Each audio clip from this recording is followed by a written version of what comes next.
Goon's head throbbed with pain as he tried to shake off memories of his accident. His temples pounded, and he clenched his eyes shut, struggling to forget.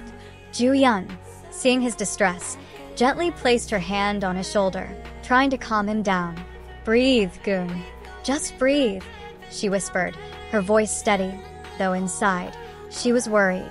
Meanwhile, Joon-man cornered Shin with a smirk. "I know what you did," he hissed, waving a photo in Shin's face. It was clear evidence of Shin's involvement in Goon's accident. "Sign with my agency and keep your mouth shut, or things get ugly." Shin's heart raced. He had no choice. As Ju-Yeon helped Goon to the hospital for a checkup, her phone buzzed. It was Shin, his voice trembling. "Help me, Ju-Yeon. They're beating me up." Panic surged through her. She hurried to the scene and found two men attacking Shin.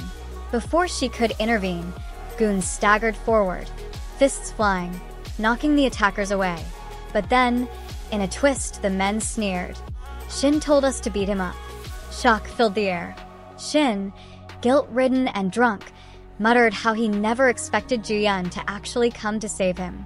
Goon, equally drunk, slurred a few words before both brothers passed out, collapsing on the ground.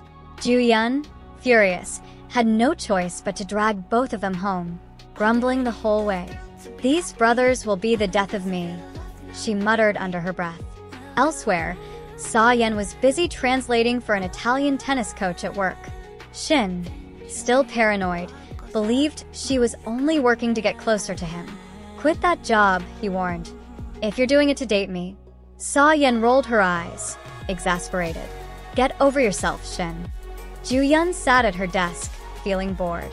She sighed, staring at the clock, slightly missing Goon's annoying but familiar presence. Suddenly, her phone rang. It was Goon, asking if she wanted to have dinner. Her heart skipped a beat. Before she could meet Goon, another call came in, this time from Shin. "Meet me," Shin said. "I found the Goon's diary." Shin had figured out that Se-Yan was Goon's real first love, the one he'd been searching for all this time.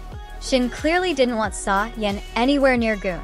Meanwhile, Goon waited anxiously at the restaurant, glancing at the door every few seconds. But instead of Ju-Yeon, Se-Yan showed up, flashing a bright smile. "Did Ju-Yeon stood you up?" she said, sitting down and digging into the dishes he'd kept for Ju-Yeon. Goon was disappointed but listened as Se-Yan started giving him advice about Ju-Yeon. Later, Ju-Yeon and Goon dragged themselves back to the office, exhausted. She tried to lighten the mood. "Want some snacks and a drink?"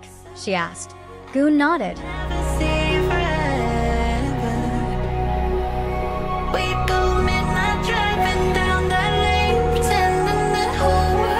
And they ended up crashing on the office sofa. When Ju-Yeon woke up, she found herself face to face with Goon, his sleeping face inches away. Her heart pounded unexpectedly. Confused by her feelings, she reached out and touched his face, wanting to test her reaction. But just then, Goon's eyes fluttered open, feeling her hand on him. Startled and embarrassed, Ju-Yeon panicked. Without thinking, she slapped him. Goon yelped in surprise, rubbing his cheek. "What was that for?" he grumbled.